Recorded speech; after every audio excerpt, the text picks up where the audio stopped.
السلام علیکم ورحمۃ اللہ وبرکاتہ.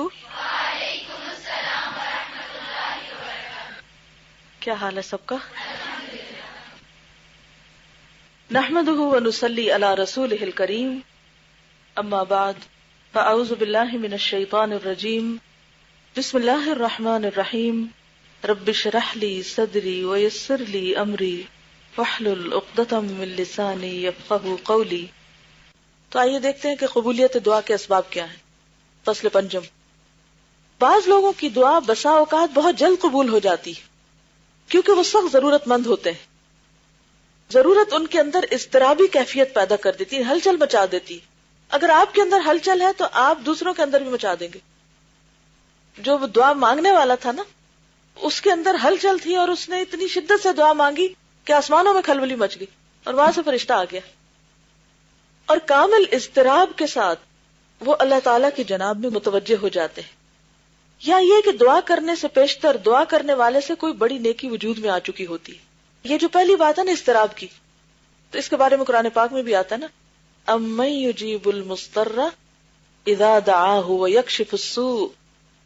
تو جو مضطر ہوتا ہے نا، بے قرار ہوتا ہے، بے چین ہوتا ہے، اور اس بے قراری میں اپنے رب کو پکارتا ہے، لوگوں کو نہیں، اپنے رب کو پکارتا ہے اور تڑپ تڑپ کے پکارتا ہے، رو رو کے پکارتا ہے، تو رب سنتا ہے. اور اگر یقین نہیں تو اللہ تعالیٰ پوچھتے ہیں اَمَّن يُجِيبُ الْمُضْطَرَّ. یا کون ہے پھر وہ جو مضطر کی دعا سنے، بے قرار کی دعا سنے، بے قرار کو جواب دے. کوئی انسان ایسا نہیں کر سکتا، کوئی اور مخلوق نہیں کر سکتی. وَيَكْشِفُ السُّوءَ، اور دور کر دے تکلیف کو. تو یہاں پر نمبر 1 لکھ کے نا اضطراب لکھ لیں تاکہ آپ کو یاد رہے کہ دعا کی قبولیت کے لیے مجھے اپنے اندر اضطراب پیدا کرنا ہے. علامہ اقبال نے بھی اس کی دعا مانگی تھی نا آپ کے لیے. کیا؟ خدا تجھے کسی طوفان سے آشنا کر دے کہ تیرے بحر کی موجوں میں اضطراب نہیں. اب اتنے سکون میں ٹھنڈے ہیں. میں سوچ رہی تھی جن دنوں میں آئی تھی، تو میں سوچ رہی تھی ان دن کو حالات بڑے پریشان کن تھے، سب کے چہروں پہ پریشانیاں نظر آتی تھیں اور ہر کوئی اس بات کی تلاش میں تھا کہ کوئی چیز ہو کہ ہم کریں، کچھ پڑھیں کہ ہماری پریشانی دور ہو. اور پھر مجھے لگتا ہے کہ لوگوں نے بڑے دل سے دعائیں کی تو اللہ تعالیٰ نے رحمت کی اور آج کل ذرا سکون ہے. تو میں سوچ رہی تھی آج صبح ہی کہ اللہ تعالیٰ عافیت میں رکھے، امن اور سکون میں ہی سب کو رکھے، لیکن یہ عافیت ہم کو اللہ سے دور نہ کر دے کہ ہم اپنی پرانی روٹین میں اس طرح آ جائیں کہ بس پھر اسی ڈگر پہ چل پڑے اور جو چند باتوں کی اصلاح کی ہے وہ پھر غارت کر دے، مٹی میں ملا دے. ایسا نہیں کرنا. تو جب کبھی بھی کوئی اضطراب آتا نا، کوئی ہلچل ہوتی ہے، تو اس کو اپنے لیے برا نہ سمجھا کرے. مانگے مت کہ اللہ کو مصیبت ڈال، ایسا نہیں کہہ سکتے اور نہ کبھی کہنا چاہیے. اللہ تعالیٰ کو عافیت کی دعا بہت پسند ہے، لیکن کسی بھی چیز پر دل پریشان ہو، بے قراری ہو، تو فوراً اللہ کی طرف رجوع کرے. آپ پازیٹو سوچیں، آپ سوچیں بس وقت آ گیا کہ میں اللہ کی طرف اور شدت سے رجوع کروں، جو میں نے عام دنوں میں کوئی نہیں کرنا تھا. اور عام دنوں میں جب ہم نہیں کرتے تو پھر آخرت میں وہ جو اجر جمع ہو رہا ہے وہ کیسے جمع ہوگا؟ تو یہ بھی اللہ تعالیٰ کی رحمت کا ایک طریقہ ہوتا ہے. اسی لیے بعض لوگ تکلیف کے آنے پر بھی الحمدللہ کہتے ہیں، اور نبی صلی اللہ علیہ وسلم تو الحمدللہ علی کل حال، کہ اللہ تو نے اپنے قریب ہونے کا ایک موقع دے دیا. اس پر بھی تیرا شکر ہے. وہ شکایتی نہیں ہوتے، وہ کمپلینٹس نہیں کرتے، وہ ناراض نہیں ہوتے اللہ سے.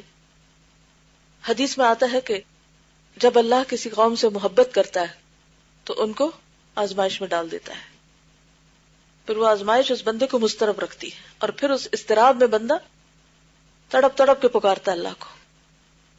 اور شیطان کیا کہتا ہے؟ اللہ تو تم سے ناراض ہے، تمہاری تو یہ دعا بھی نہیں سنی جائے گی. اور بعض اوقات ہم کس طرح شیطان کی سن بھی لیتے ہیں. ہاں واقعی اتنی دفعہ تو مانگ چکی ہوں، کہاں سنی جائے گی. تو ایک وجہ تو یہ ہوتی ہے دعا کی قبولیت کی کہ مانگنے والے کے اندر، کیونکہ پیچھے ہم نے پڑھا تھا نا رکاوٹ کہاں سے آتی ہے، یا مانگنے والے کی طرف سے یا جس کے لیے مانگی جا رہی ہو. تو پہلی چیز ہوتی ہے قبولیت کی وجہ میں سے اضطراب، یا یہ کہ دعا کرنے سے پیشتر دعا کرنے والے سے کوئی بڑی نیکی وجود میں آ چکی ہوتی. بعض اوقات انسان کوئی نیکی کرتا اور اس کو خیال بھی نہیں ہوتا کہ اس نے نیکی کی. مثلا کوئی شخص انتہائی غمگین تھا، دکھی تھا، آپ اس کو دیکھ کے اسمائل کیے، اس شخص کا غم تھوڑی دیر بھول گیا، آپ نے سلام کیا، جا کے حال پوچھا، اب دیکھنے میں تو کیا ہے یہ، آپ نے تو بس ایسے ہی ایک روایتی سا کام کر لیا اور کیا اللہ کے لیے. حقیقت میں کیا تھا؟ اسمائل بھی چیریٹی تھی، صدقہ تھا. سلام کرنا دعا تھی، آپ دوسرے کے لیے کر رہے، اللہ نے آپ کے لیے سلامتی لکھ لی. آپ نے اس کا حال پوچھا، اس کا دل بڑا ہو گیا. اب اس سے کیا ہوا آپ کو نہیں پتا.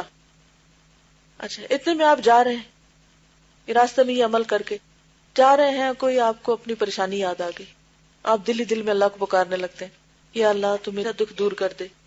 کسی کو نہیں پتا، اور آپ کی دعا سن لی جاتی. اور جب آپ اپنے موقع پہ پہنچتے تب کہتے ہیں یہ کام ہو گیا، یہ اتنے دنوں سے اٹکا ہوا تھا. اب آپ کو کچھ یاد نہیں کہ آپ نے کچھ نیکی کی تھی اور اللہ کو وہ پسند آئی. لیکن ہم عام طور پہ کہتے ضرور رہتے ہیں پتہ نہیں اللہ کو کیا نیکی پسند آ گئی کہ یہ میرے ساتھ بھلائی ہو گئی.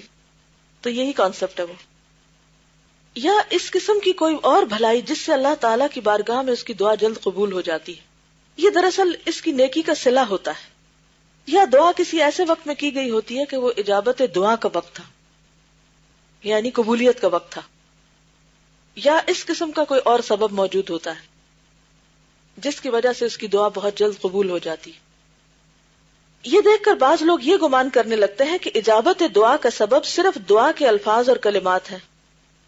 وہ کیا سمجھتے ہیں کہ چند لفظ دہرائے ہیں میں نے، وہ ان الفاظ اور کلمات پر ہی تکیہ کر لیتے ہیں اور اسی کا وظیفہ کیے جاتے ہیں، اور ان اسباب اور باتوں کو چھوڑ دیتے ہیں جن کی وجہ سے اس کی دعا قبول ہوئی تھی.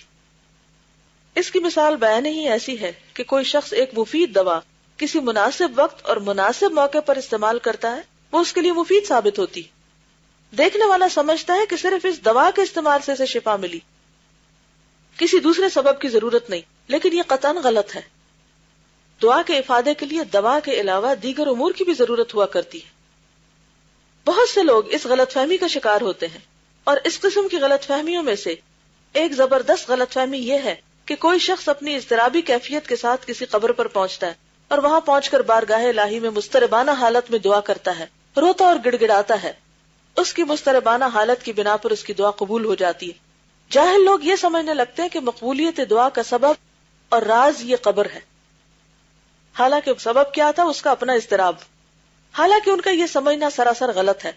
مقبولیت دعا کا سبب اور راز اس کا اضطراب اور بارگاہ الہی میں اس کی مضطربانہ التجا اور اس کا عجز و انکسار ہے. اگر یہی باتیں اس سے کسی مسجد میں سرزد ہوتی تو زیادہ بہتر تھا، اور اللہ تعالیٰ کے نزدیک یہ بات زیادہ پسندیدہ تر ہوتی.